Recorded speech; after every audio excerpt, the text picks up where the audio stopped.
My sister picked up my 6-year-old and tossed her into the deep pool. She knew my daughter couldn't swim. My daughter screamed. I was the only one who jumped in to save her. After that, I didn't cry. I did this. 2 weeks later, their lives started to unravel. It was supposed to be a simple family weekend. Every disaster in my life starts with the words family weekend. My daughter Aria was doing something brave, something tiny, ridiculous, ordinary, unless you were 6 years old and terrified of water. She was standing ankle-deep in the toddler splash pad behind our holiday rental, gripping my hand like the ground might swallow her. The water barely reached her toes, but her whole little body trembled.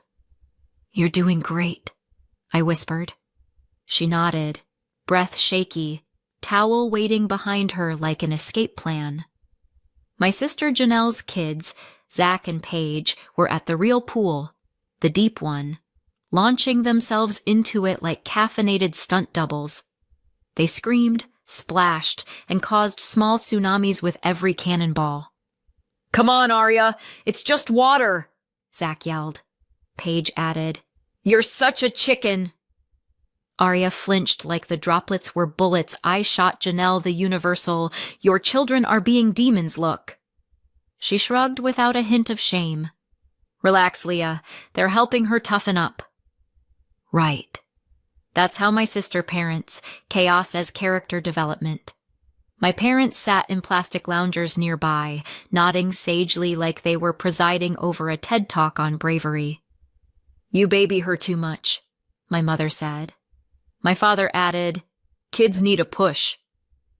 Of course I was the problem. That's just the family position on everything. Aria took a tiny step forward. 1 inch. That was all. Then she stepped back out, shaking and proud, and sat beside me wrapped in her towel. Honestly, my heart nearly burst. "Mom?" she whispered. "I did it." "Yes," I said. "You really did."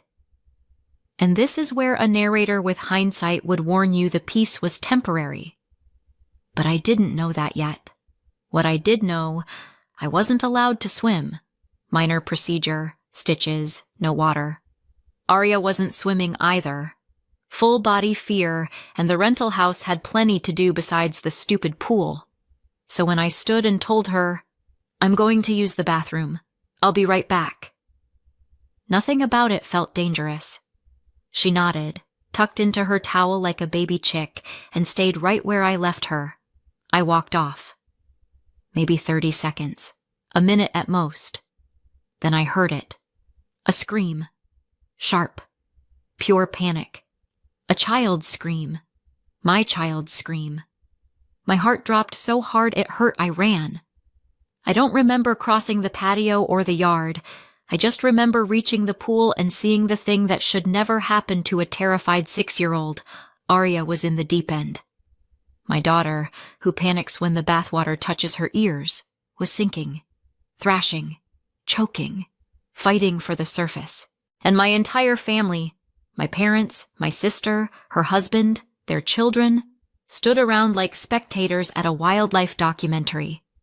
Zach and Paige were frozen on the edge. Fascinated, Derek clutched a beer. My parents looked mildly inconvenienced. And Janelle, arms crossed, expression annoyed. Not one of them reached for her. I didn't know how she got in. Slip? Trip? A push?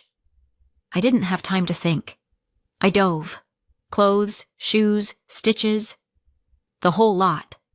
The chlorine hit my wound like acid, but pain was a luxury I couldn't afford.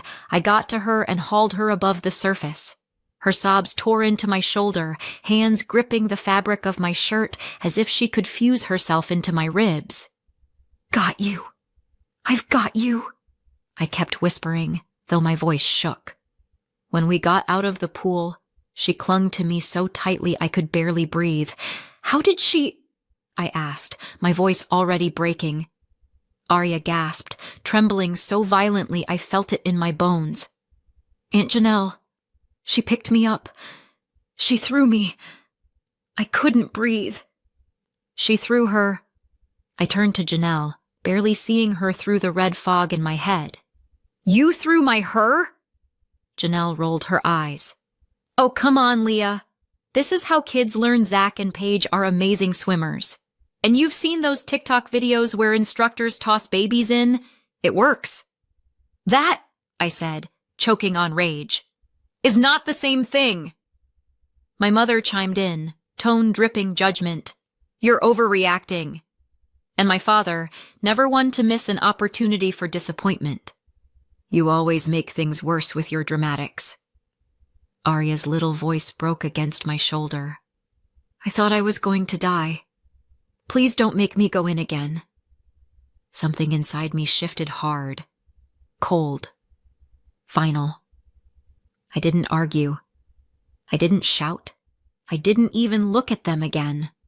I wrapped Arya tighter, grabbed our bags one-handed, and walked. "Leah!" Janelle yelled.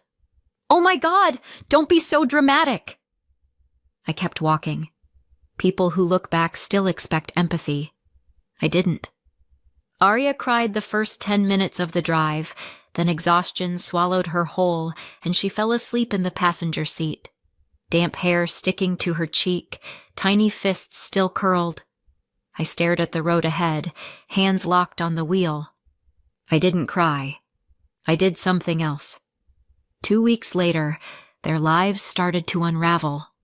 I wish I could say what Janelle did to Arya came out of nowhere, but if I'm being honest, it was the last chapter of a story that started decades ago. Growing up, I was the cautious one. That's the polite version. My family had other words. Scaredy cat. Too quiet. Overthinker. And my personal favorite, dramatic, said by people who have never recognized an emotion in their lives. My older sister, Janelle, she was the opposite. A tornado in human form.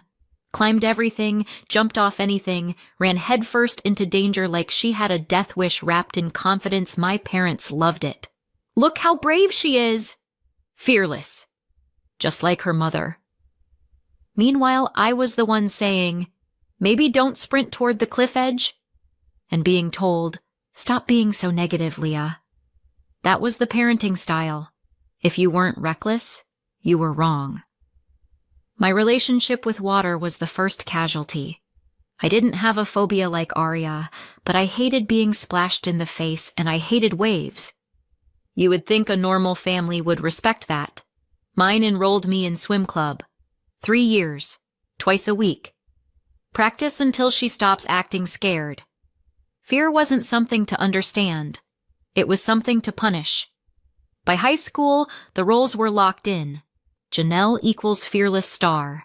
Me equals fragile disappointment. You'd think adulthood would fix things, maybe with distance and therapy and, I don't know, a functioning prefrontal cortex. Nope. We grew up, but the dynamic didn't. Janelle became the adult version of a roller coaster. Exciting to watch, dangerous to ride, constantly on the brink of shutting down for safety violations. She chased thrills, trips, hobbies, adventures, and debt. My parents weren't far behind her, still throwing money at experiences while ignoring things like bills, budgets, or basic math. And me? I committed the family's greatest crime. I chose stability. I became an accountant, a job my parents described as soul-crushing and for people with no imagination. I bought a sensible car. I didn't go bungee jumping. I didn't buy kayaks. I didn't chase living life to the fullest, otherwise known as poor impulse control. The funny thing about stable people, we become the safety net for unstable ones. I paid emergency bills, covered temporary loans that lasted longer than some marriages, co-signed a loan for Janelle's flashy car because her credit score was basically arterial bleeding, put my name on my parents' mortgage extension because theirs was radioactive. And the whole time they mocked me. Leah, you're so boring. Loosen up. You need adventure in your life. It's amazing how people think you're dull while holding out their hands for help. Then Arya was born, and I recognized something in her immediately. Not fear exactly, but sensitivity. Caution. careful observation. The things my family despised on sight. Her fear of water was intense, instinctive. When she was a toddler and bathwater touched her ears, she shook. Not theatrically, not for attention. Her body just reacted. I knew that feeling. Not as strong as hers, but enough to understand it wasn't a choice. It wasn't defiance. It wasn't weakness. But my family didn't see it that way. History doesn't just repeat in my family, it accelerates. The first time Arya refused to go near the beach, my mother sighed, "Oh, great, another one. Another sensitive child. Another one who wouldn't fit their mold." Janelle said, "Just dunk her. She'll get over it." I told her to stop giving 1950s parenting advice, but she laughed and said I was soft. Her kids, Zach and Paige, were the golden grandchildren. Confident swimmers, fearless jumpers, the kind who shout, "Watch this," before doing something that requires medical insurance. Every time they leapt into water, my parents clapped. Every time Arya hid behind me, they judged. "Look at the difference," Mom whispered once, not quietly. And that stung in a way I don't think she'll ever understand. But the worst part was this. I genuinely believed I could protect Arya by staying close, staying patient, staying calm. I genuinely believed they would never push her too far. I should have walked away from them years earlier, but I didn't. And because I didn't, they took the first chance they got to prove I was wrong. What happened next made the pool incident look gentle. By the time I pulled into our driveway after the pool incident, my hands were shaking so badly I almost dropped the keys.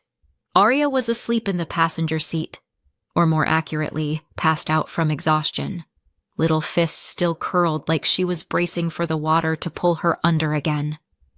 My husband, Simon, opened the front door before I even reached it. One look at my face, then at Arya's wet hair and blotchy cheeks, and he froze. "What happened?" he whispered. I didn't sugarcoat it. I didn't have the strength. "Janelle threw her," I said flatly. "Into the deep end." Simon went still. Not the dramatic kind of still, the dangerous kind. The kind that comes right before something explodes. "She threw her?" I nodded once. That was all it took. Simon's whole body clenched like he was trying not to punch the universe. I got Arya out of the car and carried her inside. Yes, carried, because even unconscious, she clung to me like I was the last dry place on earth. I laid her on her bed. She stirred, whimpered, then immediately relaxed only when she realized I was still there. The kind of reaction a child has when they've been truly terrified. I tucked her in gently. For the first time in my life, silence hurt. Simon sat beside me, voice low. "What now?" I looked at Arya's tiny shaking breaths, the trauma still visible even in sleep. "Now," I said, "we stop pretending they're normal." When I went downstairs, something inside me shifted. Not loudly, not dramatically, just permanently. I walked to my laptop, opened it, and, without fury, without shaking, began ending things. Step 1. The mortgage. Every month I'd been contributing to my parents' payments because family sticks together. Right, cancel. Step 2. The refinancing. They were counting on my income to secure a better rate when their fixed term ended. I removed myself from the application with a single click. Then I called the bank. A polite man answered, and I matched his politeness with icy calm. "I need to withdraw my consent to co-sign my parents' renewal," I said. "It's effective immediately." There was a short pause. "That will affect their eligibility."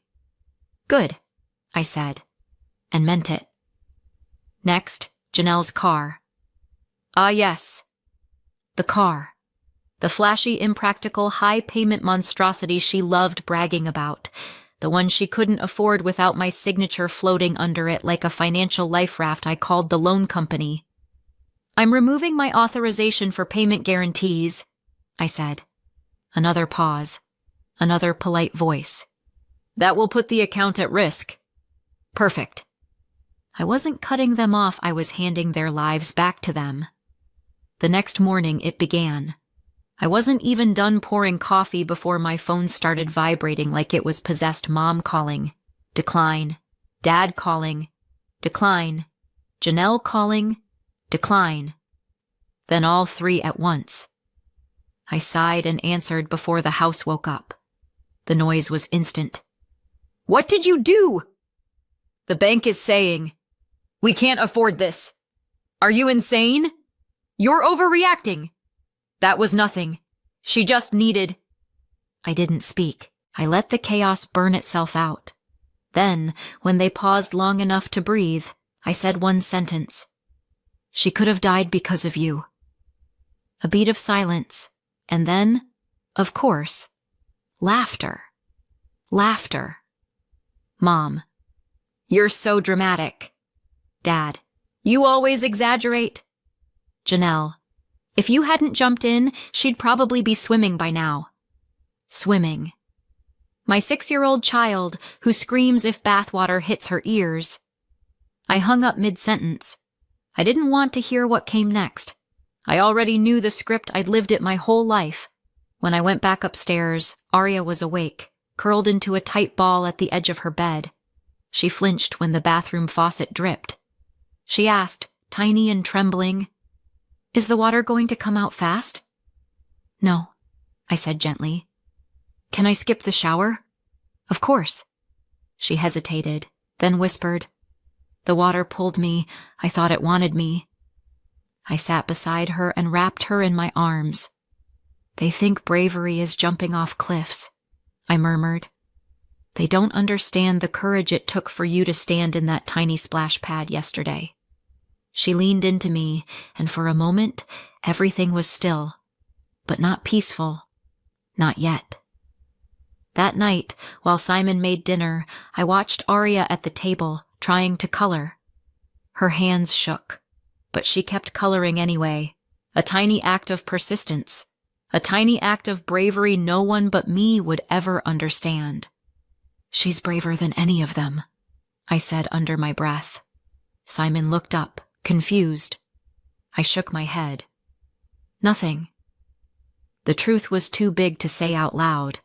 I thought pulling her out of the pool was the end of it, that I'd done the hard part, that the nightmare was over.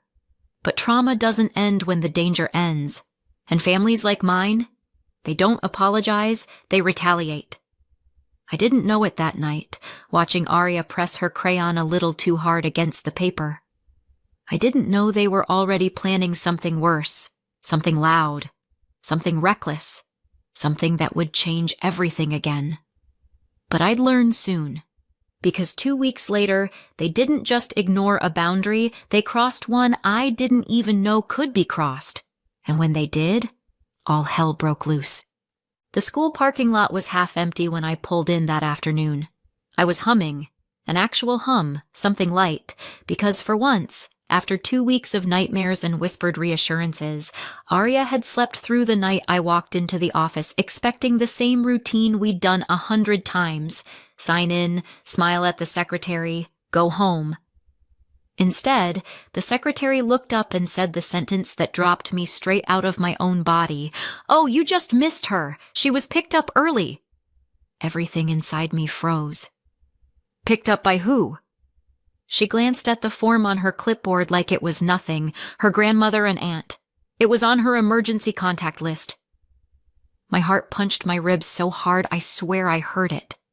My parents. Janelle. The people I had just cut off. The people who had nearly drowned my child. The people I explicitly told to stay away. I couldn't breathe. "They're not allowed to pick her up," I managed. "Not anymore." The secretary blinked, confused but not alarmed.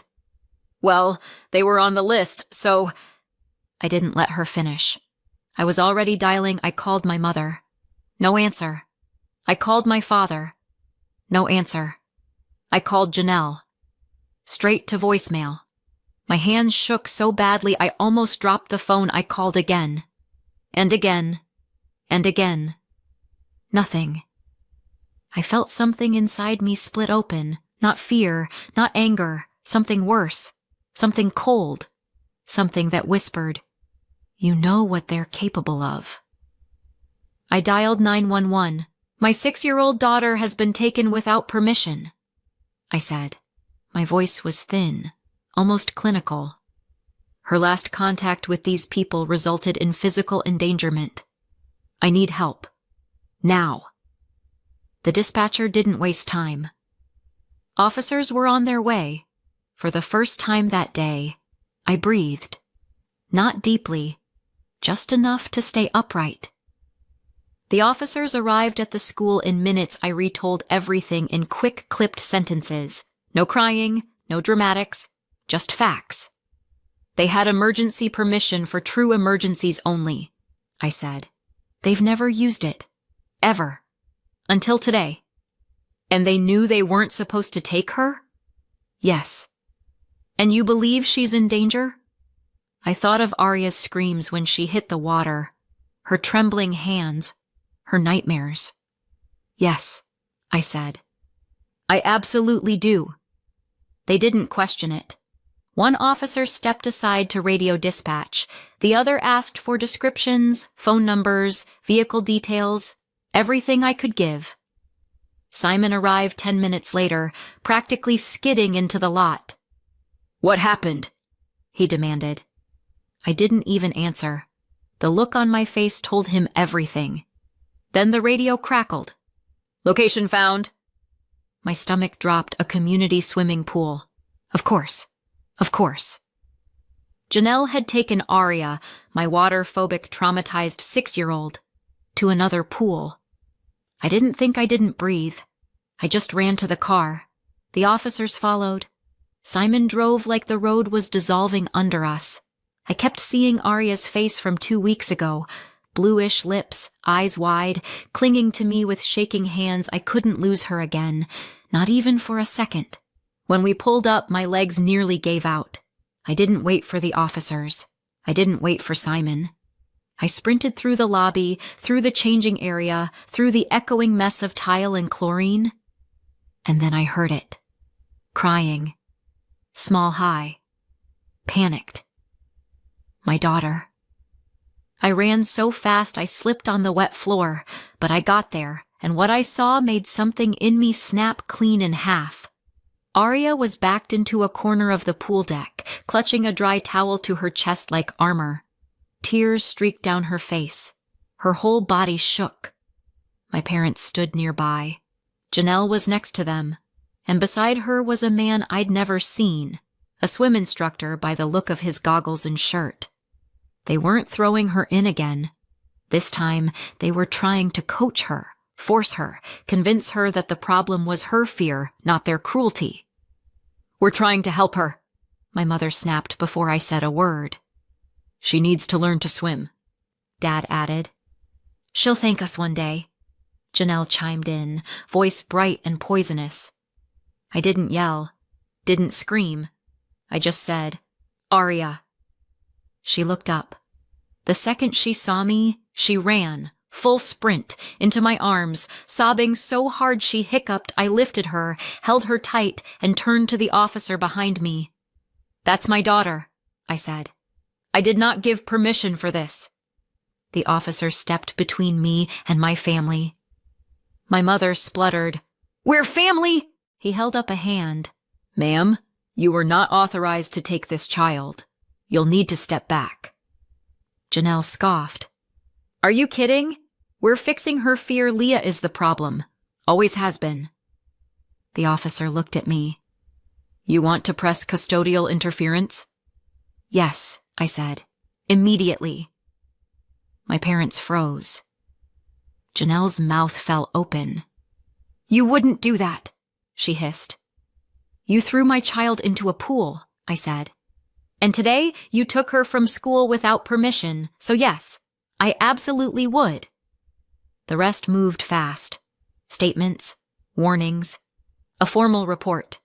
A very awkward moment when the instructor realized he'd been pulled into a family meltdown and quietly exited the building. Arya clung to me the whole time. She refused to look at any of them. Not once.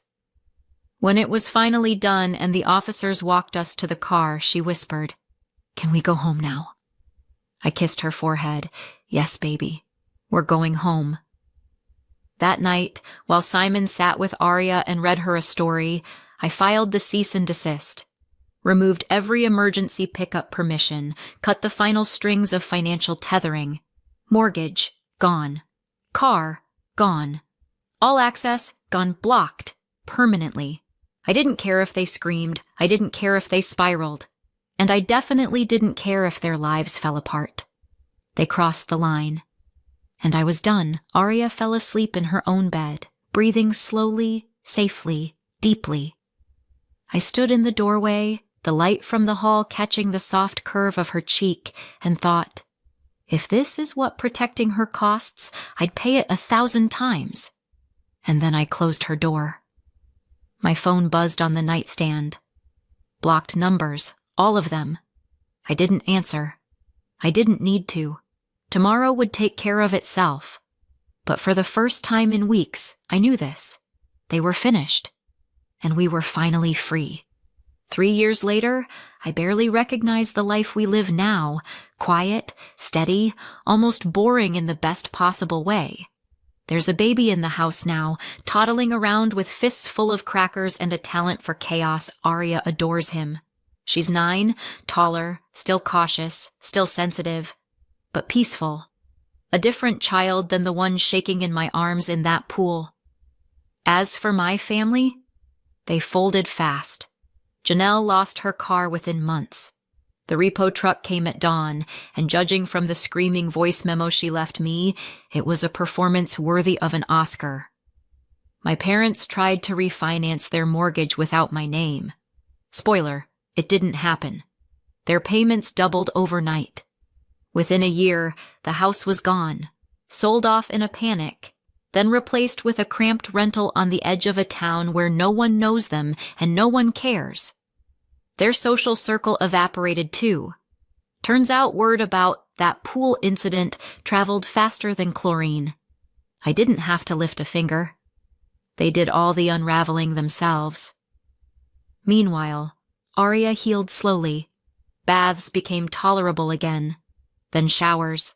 She still wouldn't go near a pool, and I didn't push it. Not once. But courage has a quiet way of showing up when you least expect it. A few months ago, we were at a kiddie pool with the baby. Shallow water, barely ankle deep. He slipped. Just a little stumble, but enough to make him yelp. I froze. For a heartbeat, I was back in that backyard, watching her drown. But Arya? She moved first. She ran straight into the water, scooped her brother up under his arms, and held him until he stopped crying. Her knees were shaking. Her voice was trembling. But she did it. She didn't even look back to see if I was coming. It wasn't deep. It wasn't dangerous. But for her, it was a mountain. She hasn't lost her fear. But now she knows, with absolute certainty, that she can rise above it when someone needs her. Fear didn't make her weak. Love made her brave. So what do you think? Did I go too far or not far enough? Let me know in the comments and subscribe for more. Hi, quick hello. This is another original story from Talesphere, and in this one, the audacity is kind of unreal. All right, let's get into it. My husband said about our 7-year-old, "I'm so tired of her. I wish we didn't have kids." His mother added, "Just be nice for a few more weeks." My daughter overheard it and went pale. I stayed quiet and did this. 10 days later, police were involved. If you've never tried to get a 7-year-old through an airport while carrying a medication bag that looks like a travel-sized ICU, congratulations. Your life is probably full of hobbies and peace. My daughter, Katie, has asthma and allergic rhinitis. which is a fancy way of saying her lungs and her nose have personal grudges against the entire Pacific Northwest. Not dramatic, not tragic, just constant. Asthma is a routine. Allergies are a routine. Together, they're a routine that comes with props. Rescue inhaler, controller inhaler, spacer with a mask, saline spray, nasal steroid, antihistamines. A laminated asthma action plan the school nurse treats like sacred scripture. When you parent a kid like Katie, you don't pack. You inventory. That morning, I was doing my usual checklist while trying not to be late for our flight out of Seattle. We had an appointment at a pediatric allergy pulmonology center in another city. Not an emergency, not a heart-stopping rush to the hospital thing.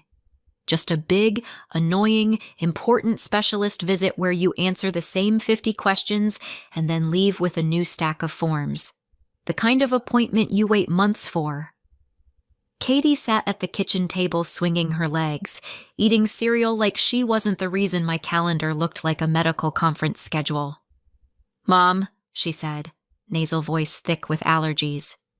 "Do I have to do the spray again?" "Yes," I said, in my calm mom tone, even though my calm mom tone has been held together with caffeine and sheer willpower since 2018. 2 sprays, 1 in each nostril. She frowned like I was offering her broccoli dipped in sadness. I handed her the nasal spray, then glanced at the time. We were okay. We were okay. We were... Andrew walked into the kitchen, freshly showered, clean-shirted, looking like a man who had no idea what was in our medication pouch, or what it cost, or why the school nurse had my number saved under Asthma Mom. He kissed the top of Katie's head. Then he looked at me and said, "You sure you need to fly out for this? Seems like a lot." I didn't bite. I didn't even blink. "It's the specialist," I said. "And we need updated documentation for school, and her meds have been inconsistent." Andrew made a face like I'd said, "We need to pay taxes." "Okay," he said, too quickly. "Whatever you think." My husband used to say that like it was supportive. Lately, it sounded like someone agreeing to a movie they didn't want to watch. I zipped Katie's backpack. I grabbed the snack bag. I grabbed my laptop. Because I own a small chain of coffee shops, and the universe does not care if you're flying for your kids' lungs. There are still invoices. There is still payroll. Oat milk does not order itself. Then I grabbed the medication pouch and set it right next to my purse. Right there. Right in front of me. Which is important. Because apparently my brain has a feature where, if I'm stressed, it will temporarily uninstall common sense. We got a rideshare to SeaTac. Katie chatted about cartoons. I answered 2 work calls. I remembered to breathe. We got into the terminal. We had boarding passes. We even had time to hit the bathroom. And then, as we sat near our gate, I opened my tote bag to do my usual, I'm a responsible parent check.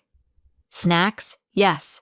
Water? Yes. Tablet? Yes. Headphones? Yes. Medication pouch? No. I stared into my bag like the inhalers were going to materialize out of guilt. Nothing. No spacer. No nasal spray. No antihistamines. No folder with the referral and her last notes. Just me, a growing sense of doom, and a child whose lungs occasionally decide to get creative. At least I always kept her rescue inhaler in my purse, my non-negotiable rule. But without the rest of her meds and paperwork, the appointment was pointless. So yes, I turned around. I closed my eyes for 1 second. Then I stood up. Katie looked up at me. "Mom?" "We forgot your med pouch. And your paperwork," I said. She went wide-eyed. Not because she was scared, but because kids can sense when adults are about to speed-run a mistake. "Oh," she whispered. "Yeah," I said. "So we're turning around."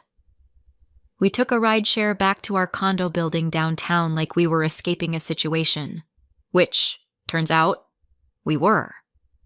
The elevator ride to the 7th floor felt like it took 1,000 years. Katie leaned against me. I could feel her little heartbeat through her jacket. "Are you mad?" she asked quietly. "I'm not mad at you," I said. "I'm mad at my own brain. Different." She nodded like that made sense, because kids accept your chaos as long as you label it. When we got to our floor, the hallway was too quiet. I slid my key into the lock and turned it slowly. I wasn't trying to sneak. I just didn't want to startle anyone, because Andrew should have been at work. But when the door opened a crack, I heard voices. 2 voices. Andrew's and Carol's. Carol is Andrew's mother. She's the kind of woman who says, "I'm just being honest," right after she's been cruel. The kind of woman who considers boundaries a personal insult. I paused, hand still on the door, and listened without meaning to. Katie stood beside me, clutching her backpack strap. Inside, Carol said, "Just be nice for a few more weeks. That's all you have to do." Andrew sighed. "I am being nice." Carol made a small disbelieving sound. "You're sulking." Andrew's voice sharpened. "I'm not sulking. I'm tired." Carol. "Good. Stay tired. It means you'll actually do something." There was a clink, like a mug being set down. Andrew said lower, "I'm so tired of her. I wish we didn't have kids." Time stopped. Katie's body went stiff beside me. My stomach dropped so hard I swear it hit the lobby. Carol didn't gasp. Carol didn't say, "That's horrible." Carol said, "Well, we can't change that now, so we change everything else." Andrew muttered, "I didn't sign up for this. The inhalers, the school nurse calling, the rules, the..." He exhaled. "The whole house smells like medicine half the time." Carol. "Stop whining. Focus. The HELOC is approved." My blood turned to ice. Andrew. "And the closing? Are you sure it's scheduled?" Carol. "Yes. Title company on Maple Street. Next week. You'll go in with the power of attorney and sign what needs signing." Andrew. "What if they call Emily?" Carol. "They won't if you do it correctly. And she's distracted anyway. She's always distracted. She's living in a cloud of tissues and prescriptions." Andrew. "I don't want her to find out." Carol laughed. "Oh, Andrew, she'll find out eventually. That's why we do it fast. Get the money out, then you can feel terrible, and she can cry into her artisanal coffee." Andrew snapped. "It's not funny." Carol's voice went syrupy. "It's survival. You deserve a life. A normal life. Not this asthma schedule." Andrew said, and this is the line that burned itself into my brain, "I'm done. I don't want to deal with her. I don't want to deal with any of it." Katie made a tiny noise, like a swallowed sob. I didn't burst in. I didn't slam the door open. I didn't scream. Because my daughter was right there, and because stress is not great for asthma. Like, at all. So I bent down, covered her hand with mine, and whispered, "Eyes on me, okay? We're going to leave. Quietly." Katie's eyes were huge. "Mom." "I know," I murmured. "We'll talk. Not here." We backed away from the door like we were defusing a bomb. Then we walked down the hallway with the calm, casual pace of 2 people who definitely weren't falling apart. The elevator dinged. The doors opened. We stepped in. The doors closed. Only then did I let myself breathe. Katie's lips trembled. "Did Dad mean that?" I crouched down so I was eye level with her. "Dad said something cruel," I said. "And people say cruel things when they're selfish and angry." "Is it because I'm sick?" she whispered. "No." I said it fast. Too fast. Then I softened. "No, sweetheart. Your asthma isn't your fault. Your body just needs extra help sometimes. That's all. She stared at the elevator floor. I put 2 fingers under her chin gently. Look at me. You are not a burden. You are a kid. And kids deserve to be loved and protected. Always. Katie blinked hard. I don't want him to hate me. My chest tightened like I was the one with asthma. He doesn't get to put that on you, I said. That's adult stuff. That's his mess, not yours. She nodded like she was trying to understand something way too big for 7. I took a breath and said, Do you feel tight in your chest? She shook her head, but her breathing was shallow. Okay, I said. We're going to go somewhere safe, and I'm going to handle everything. And then, because life loves timing, my phone buzzed with a work notification about a supplier issue. I looked at it, then at Katie's pale face, and I thought, no, not today. Not ever again. We went straight to my friend Lisa's place.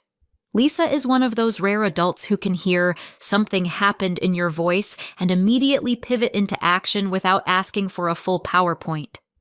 She opened the door, saw Katie's face, and said, Shoes off, kiddo. Couch, blanket. Do you want apple slices or goldfish?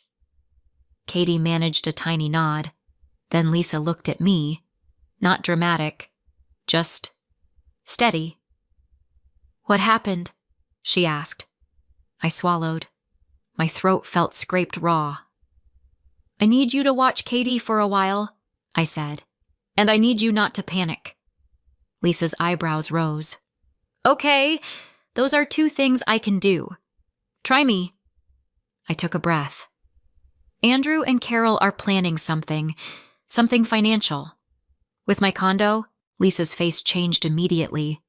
Like, scammy financial? Yes. Like, felony financial? Yes. Lisa exhaled. Okay, she said. That is not great. No, I agreed. It's not great. Katie's little voice floated over from the couch. Mom? I walked over, sat beside her, and smoothed her hair back. Hey, I said softly. She whispered, Are we going to the doctor? We're going to reschedule, I said. I promise. The doctor isn't going anywhere. She nodded, then said, Is Dad going to take our house? My heart cracked. No, I said firmly. No one is taking our home.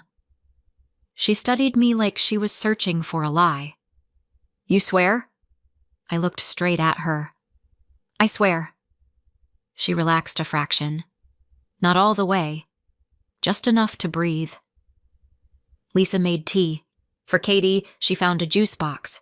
For me, she handed me coffee like she understood that caffeine is a legal coping mechanism. Tell me, Lisa said, sitting across from me. So I did. In short bursts. Like I was afraid if I spoke in full paragraphs, I'd start crying. HELOC, power of attorney, title company. Just be nice for a few more weeks. I wish we didn't have kids. Lisa's jaw tightened. I'm going to say something, she said, and you're not going to like it. I've had a pretty rough morning, I said. Go for it. You need to assume Andrew is capable of more than you think, Lisa said.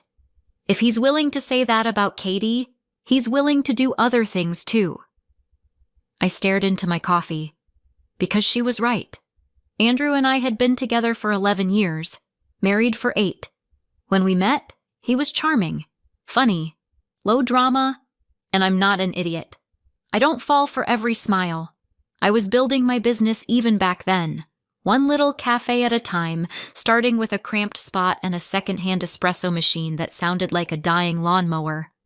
Andrew liked the idea of me being ambitious, as long as it didn't inconvenience him. The first cafe did well, the second cafe did better, then a third. Suddenly, I wasn't Emily with a cute hobby. I was Emily with payroll. Andrew liked that too, until he didn't. Around the time Katie was diagnosed with asthma, around the time our house turned into a cycle of meds, appointments, and please call the nurse emails, Andrew started changing. He wasn't cruel at first, just absent, then irritable, then weirdly interested in my finances. He'd ask about my business checking account like he was just curious. He'd ask about the condo title like it was just conversation. He'd look at my laptop screen over my shoulder and say, "Wow, those numbers are big."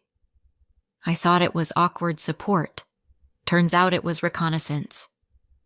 Lisa said, "Okay, step 1. You call the lender." "I don't even know where to start," I said. Lisa looked at me like I'd forgotten my own name. "Emily," she said, "you own multiple businesses. You can absolutely do this." "Thanks," I muttered. "It's nice to know my panic is not convincing." "Your panic is very convincing," Lisa said. "It's just not helpful."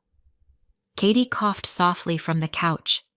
I froze like every mom of an asthmatic child freezes. "Baby?" I called gently. "I'm okay," she whispered.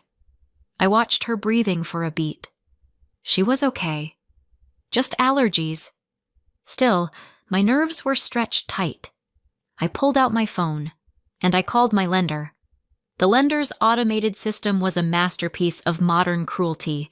Press 1 for mortgages, press 2 for home equity products, press 3 if you enjoy suffering. I made it through, did the verification dance, and finally got a loan officer named Michael. Michael sounded like a normal human being, which in customer service is basically a miracle. "Hi," I said. "I need to know if there are any recent loan applications tied to my property." There was a pause. Keyboard clicking. "Yes," Michael said carefully. "There's an active HELOC application." My grip tightened on the phone. "Active how?" "It's approved," he said. "Closing is scheduled." I looked at the wall like it was going to explain how my life got here. "I didn't apply for it," I said. Silence. Then Michael's voice changed. Less cheerful, more professional. "Okay," he said. "Do you recognize the co-applicant?" "There shouldn't be a co-applicant," I said. Another pause. "There isn't," he said slowly. "But there is a power of attorney on file." My blood ran cold. "That's fake," I said. "My husband and his mother are doing something." Michael didn't argue. He didn't tell me I was overreacting. He didn't ask if I was sure. He said, "I'm escalating this to our fraud team right now. You need to file a police report for identity theft and forgery." "Okay," I said. "How do I stop the closing?" "We can place a hold," he said, "but we need documentation. Police report number, statement, and you'll likely need to speak to the title company." I exhaled. "Okay," I said, because okay is what you say when your entire marriage collapses into a crime investigation. Michael added, "And, Miss Parker?" "Yes." "If your husband has access to your accounts or documents, you should secure everything. Passwords, 2-factor authentication, everything." "I will," I said. Then I hung up and stared at my phone like it had insulted me. Lisa's eyes were locked on my face. "It's real," she said. "It's real," I confirmed. Katie's little voice again. "Mom?" I walked to the couch and sat beside her. "Hey," I said, smiling like my face wasn't aching from holding it together. She whispered, "Are we staying here?"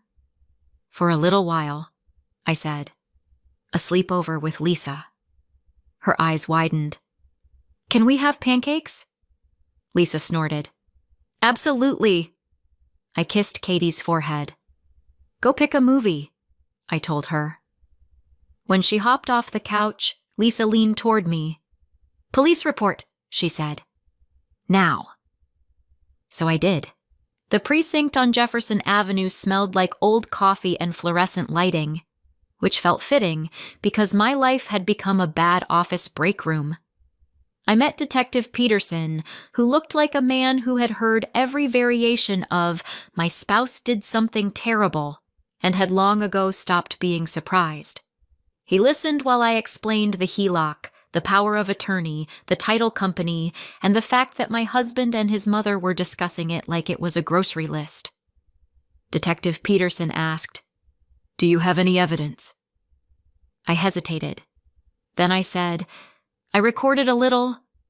Lisa had told me earlier, quietly, firmly, "If you ever hear them talking again, record it. Don't be noble. Be smart." So yes. Back at the door, after the first shock, I'd hit record. My hands were shaking. The audio was muffled, but it caught key words. HELOC, power of attorney, closing. "Be nice for a few more weeks." Detective Peterson listened, expression unreadable, then nodded. "That helps," he said. "A lot." He asked about the power of attorney. Did I ever sign one? Did Andrew ever mention one? Did I trust Carol with paperwork? "No," I said. "God, no." He wrote things down, then said, "We're going to request the loan file and the notarization record." "The notarization record?" I repeated. Detective Peterson's mouth twitched. "This is where it gets interesting," he said. "A lot of these closings use remote online notarization now. If that's the case, there's a video record." A video record? My stomach flipped. Because if there was video, there was proof. And if there was proof, there was no way Andrew could gaslight his way out. Detective Peterson gave me the case number and said, "Don't confront him. Don't tip them off. Let the fraud team and us do our jobs." Lisa's voice echoed in my head. "Assume he's capable of more than you think." I nodded. "Okay," I said. Then I walked out of the precinct and sat in my car, hands on the steering wheel, breathing slowly. I thought of Katie's face in the hallway, how pale she'd gone, how she'd tried not to cry because she didn't want to make things worse. And I felt something inside me go still, not numb, focused. If Andrew wanted a plan, fine. I could plan too. 2 days later, Michael called me back. "I have an update," he said. "Please tell me it's good," I said. "It's clear," he corrected gently. "Our fraud team pulled the documents. The power of attorney is notarized through an online notary platform." "Meaning there's video," I said. "Yes," Michael replied. "Detective Peterson requested it. We're coordinating with the title company." My heart hammered. Later that afternoon, Detective Peterson called. "We got the recording," he said. "And?" My voice shook. "It's not you," he said. I closed my eyes. Relief and rage crashed together in my chest. Detective Peterson continued. "The signer is a woman. Similar build, similar hair color. But it's not you. The ID she held up was questionable." "Questionable," I repeated, because I needed him to say it again like it would make it less real. He said, "We also have your husband's involvement in scheduling. The appointment is set for 8 days from now at the title company on Maple Street." 10 days. My brain latched on to the number like it was a lifeline. 10 days meant I could prepare. 10 days meant I could protect Katie. 10 days meant I could make sure Andrew didn't walk away with money and a story about how I was crazy. Detective Peterson asked, "Do you want us to arrest him now? Or do you want us to catch him at closing?" I pictured Andrew's face. Not the face from our wedding photos. The face from the kitchen, heard through the door. Tired. Annoyed. Indifferent. "I want it clean," I said. "Catch him." Detective Peterson paused. "Okay," he said. "Then you're going to have to keep acting normal." I laughed once. It wasn't funny. Oh, I said. I can act normal. Because mothers are actresses by default. We smile through fevers and tantrums and sleep deprivation. We host birthdays while running on fumes. We answer emails while cleaning up vomit. Acting normal while my husband plotted against me? Honestly, not even my hardest role. For the next 8 days, I lived 2 lives. In one life, I was a business owner, a mom, and a normal wife. In the other life, I was quietly locking down everything Andrew could touch. Step 1. Katie. I called her school and updated the pickup list. Only me and Lisa. No Andrew. No family friend. No Carol. The school secretary didn't ask questions because this is America and every school has seen at least one divorce situation that made them regret choosing education as a career. I met with the school nurse and handed her an updated asthma action plan. I also need to make sure, I said carefully, that no one can change Katie's emergency contacts without my permission. The nurse gave me a look that said, "Oh, that kind of situation." "Got it," she said. "We'll note it." Step 2. My money. I changed passwords. Every password. Banking, payroll, vendor accounts, email, even the streaming services, because I was not about to let Andrew keep watching my Hulu with my dignity. 2-factor authentication on everything. I moved important documents, birth certificates, property paperwork, insurance policies, into a safe deposit box. Lisa helped because Lisa doesn't believe in doing scary things alone. "Do you feel like a spy?" she asked as we walked out of the bank. "I feel like a woman who learned her husband is an idiot," I said. "That's most spies," she replied. Step 3. Andrew. Andrew came home every night and performed husband theater. "How was your day?" he'd ask. "Busy?" I'd say. "How's Katie?" he'd ask with the soft voice, the voice that almost sounded real. "She's okay," I'd reply, watching him like he was a puzzle made of snakes. One evening he said, "You know, if you ever needed extra cash, like for medical stuff, we could look at a line of credit." I almost dropped my fork. I smiled instead. "Oh?" I said, like this was casual conversation and not a confession. He shrugged. "Just thinking out loud." "Interesting," I said, and took another bite of salad like my mouth wasn't full of nails. Carol texted me during those 10 days too. Always something nice. "How's sweet Katie? I saw this article about air purifiers. You should take better care of yourself, Emily.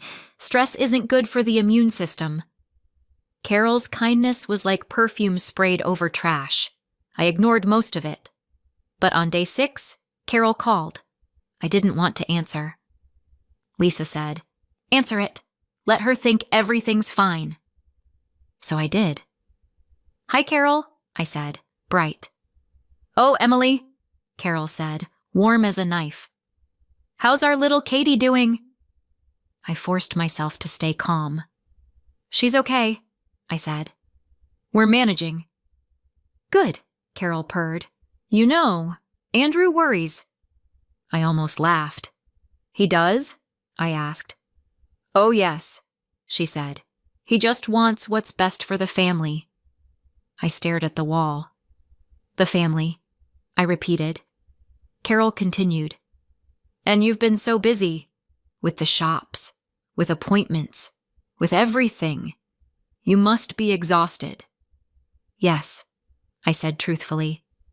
"Well," she said, "if you ever need help, you know I'm here." I pictured her in my kitchen, plotting my financial destruction. "You're so kind," I said. My voice didn't crack. I was proud of myself. After I hung up, I went into the bathroom and stared at myself in the mirror. My face looked normal, but my eyes looked different, like someone who had stopped believing in excuses. Katie, meanwhile, was doing what kids do. She drew pictures, she watched cartoons, she asked for pancakes. And sometimes, when she thought I wasn't looking, she watched me like she was checking if I was still there.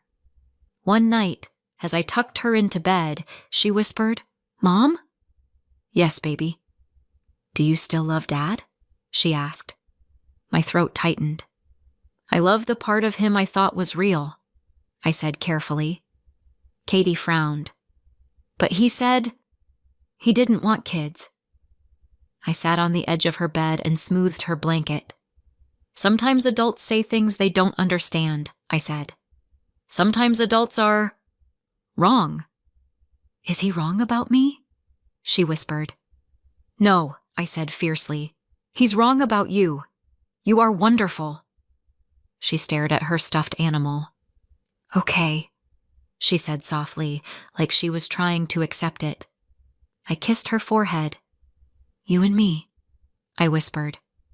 "We're a team." She nodded. And in that moment, any lingering hesitation I had about what I was doing disappeared. Because this wasn't just about money or property, this was about safety. This was about showing my daughter that when someone tries to hurt you, emotionally, financially, any way, you don't shrink. You act. On day 8, something happened that made the whole thing even uglier. I was at my flagship cafe, the one with the long line and the baristas who can spell Siobhan correctly on the first try, when a woman walked in looking like she hadn't slept in a year. She hovered near the counter, then finally said, "Are you Emily Parker?" "Yes," I said cautiously. She swallowed.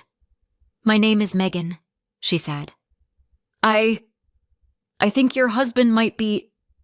I don't know how to say this." My stomach sank. Megan glanced down at the stroller beside her. A toddler, Timothy, sat inside, chewing on a toy, oblivious. Megan's hands shook as she continued. "Andrew told me you were separated," she said. "He said he was moving out soon. He said you were... unstable."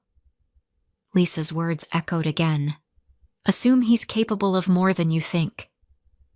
I motioned Megan to a quiet table. She sat, gripping her coffee like it was an anchor.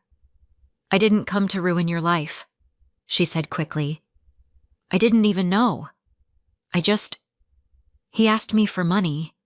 He said he needed help because you were draining him with medical bills and he couldn't access his accounts." My jaw clenched. "He asked you for money?" I repeated. Megan nodded, eyes shining. "He said once he got this loan sorted, he'd pay me back. He made it sound temporary." Timothy babbled, happy. Megan looked at him, then at me. "I feel stupid," she whispered. I took a slow breath. "You're not stupid," I said. "You were manipulated." She hesitated. Is he dangerous?" I thought of the hallway, the voice, the plan. "I don't know," I said honestly. "But I know he's willing to do illegal things, and I know he's willing to lie to your face while doing them." Megan's shoulders sagged. "I have messages," she said. "Screenshots. If you need them." "I do," I said. Because if Andrew was running multiple scams, this wasn't just family drama. This was a pattern. When Megan left, I sat alone for a moment in my office behind the cafe and stared at the wall. I felt numb. Then I felt furious. Then I felt strangely clear. Because the story I'd been clinging to, maybe this is just Carol, maybe Andrew is being pressured, fell apart completely. Andrew wasn't a weak man being led. Andrew was an adult making choices, and those choices were going to meet consequences. Day 10 arrived like a storm you can see coming from miles away. Andrew woke up early, he showered, he put on a nice sweater, the "I'm about to sign fraudulent documents" sweater. He whistled while making coffee. Whistled. Like this was a normal day. "Big day?" I asked lightly, because I deserve an Oscar. He blinked, then smiled too fast. "Just work stuff," he said. "Meeting."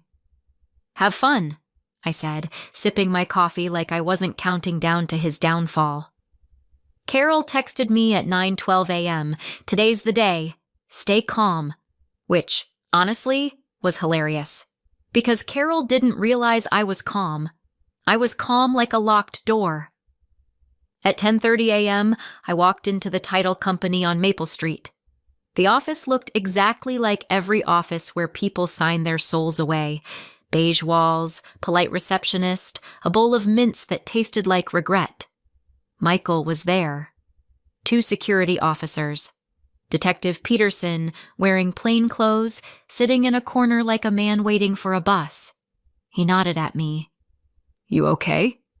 he asked quietly. I nodded. "I've had worse mornings," I said. "From what I've seen," he said. "I believe you." We sat in a small conference room. My hands were folded in my lap. I forced myself not to fidget. This part was the hardest. Not the confrontation, not the paperwork, the waiting. Because waiting gives your brain time to replay every moment and try to convince you you're overreacting. Then the door opened. Andrew walked in first. Carol followed right behind him, chin up, handbag clutched like she was arriving at a gala. Andrew froze when he saw me. For half a second, his face went blank. Then it rearranged itself into confusion. "Emily," he said, like I was the one who'd done something shocking. Carol's eyes narrowed. "What is this?" she snapped. Michael stood calmly. "Mr. Parker," he said, "we need to discuss irregularities in your HELOC file." Andrew's throat bobbed. "Irregularities?" Detective Peterson stood. "Andrew Parker?" Andrew's eyes flicked to him, then to me. "This is a fraud investigation," Detective Peterson said evenly. Carol's mouth tightened. "This is ridiculous," she hissed. "We have a notarized power of attorney." Michael lifted a folder. "We've reviewed the notarization," he said, "including the video record." Andrew's face drained of color. Carol snapped, "That video proves nothing." Detective Peterson looked at her. "Ma'am," he said, "the video shows a woman who is not Emily Parker signing as Emily Parker." Carol's jaw clenched. Andrew turned to me, eyes wide, a mix of panic and rage. "You set me up," he whispered. I tilted my head. "No," I said. "You set yourself up. I just stopped you from finishing." Carol lunged forward, pointing at me like I was a disobedient employee. "How dare you do this to your family?"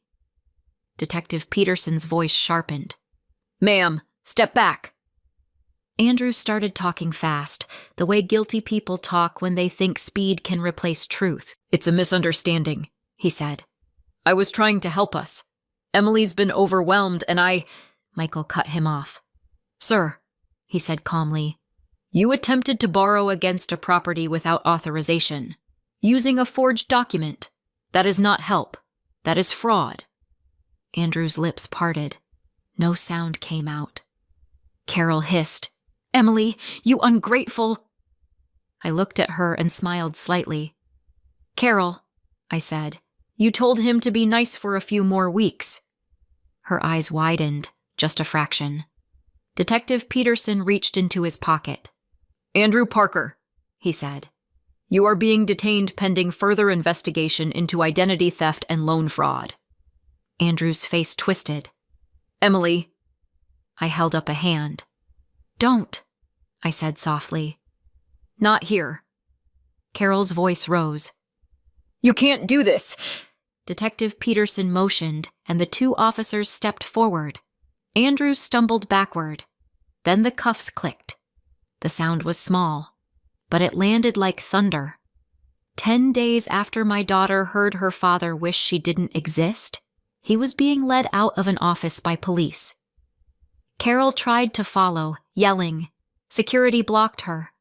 And suddenly, for the first time in a long time, the air in my chest felt lighter. Not happy. Not triumphant. just free of the illusion that love would fix someone who preferred convenience over character. That afternoon, I picked Katie up from Lisa's. She looked at my face like she could read it. Kids can't read words, but they can read energy. "Is Dad mad?" she asked quietly. I crouched down and brushed her hair behind her ear. "Dad made choices," I said, "and now grown-ups are handling it." "Is he coming home?" she asked. I took a breath. "Not right now." Her eyes filled. "Did I do something?" "No," I said, firm but gentle. "You didn't do anything. You are not too much. You are not a problem. You are a kid who deserves to feel safe." She nodded, then buried her face into my shoulder. Lisa stepped aside, giving us space, but her eyes were soft. "You're doing good," she murmured. I hugged Katie until her breathing slowed, until her little shoulders relaxed, until I could hear the normal rhythm of her breath and not the fear behind it. The next weeks were paperwork, locks changed, accounts secured, temporary custody filed. Detective Peterson called a few times with updates, using words like investigation and evidence and prosecutor's office in a tone that made it clear this wasn't going away quietly. Andrew hired a lawyer, Attorney Morgan, who left me a voicemail about amicable resolution. I listened once, then deleted it, because there is nothing amicable about forging documents and emotionally gutting a 7-year-old. Megan sent me screenshots of Andrew's messages. Detective Peterson took them. It added weight to the case. Carol tried calling, she tried texting, she tried showing up at my cafe like she had a right to the space. She didn't. I told my staff, if Carol Parker walks in, call me, and if she causes a scene, call security. One barista asked, wide-eyed, "Is she, banned?" "She's emotionally banned," I said. "Legally, we're working on it." Katie asked about her grandma one night. I didn't lie. "Grandma Carol made some bad choices," I said. Katie frowned. "Why?" I tucked her blanket around her. "Some people want control more than they want peace," I said, "and sometimes they confuse those things." Katie thought about that, then said, "I want pancakes." I laughed once. "Me too, baby." Because here's the truth. Parenting teaches you how to live through chaos. You don't get the luxury of falling apart for a week. You get 5 minutes in the bathroom maybe, and then you make dinner. You make the appointment. And yes, we rescheduled the specialist visit. A few weeks later, Katie and I flew out again. This time, I triple-checked the medication pouch like it was my passport to sanity. At the clinic, the doctor was kind and blunt. We updated Katie's action plan, adjusted her controller medication, talked triggers, talked school accommodations, talked about how anxiety can mimic asthma symptoms and how to handle that gently. Katie got a sticker that said, "Brave Patient." She held it up proudly. "Mom," she said, "I did it." "You did," I said, and I meant it in every possible way. On the way out, she asked, "Can we get ice cream?" I looked at her little face, still soft, still hopeful, still mine to protect. "Yes," I said. "We can get ice cream." And as we walked into the bright afternoon air, I realized something simple. Asthma is a routine. Paperwork is a routine. Raising a kid is a routine.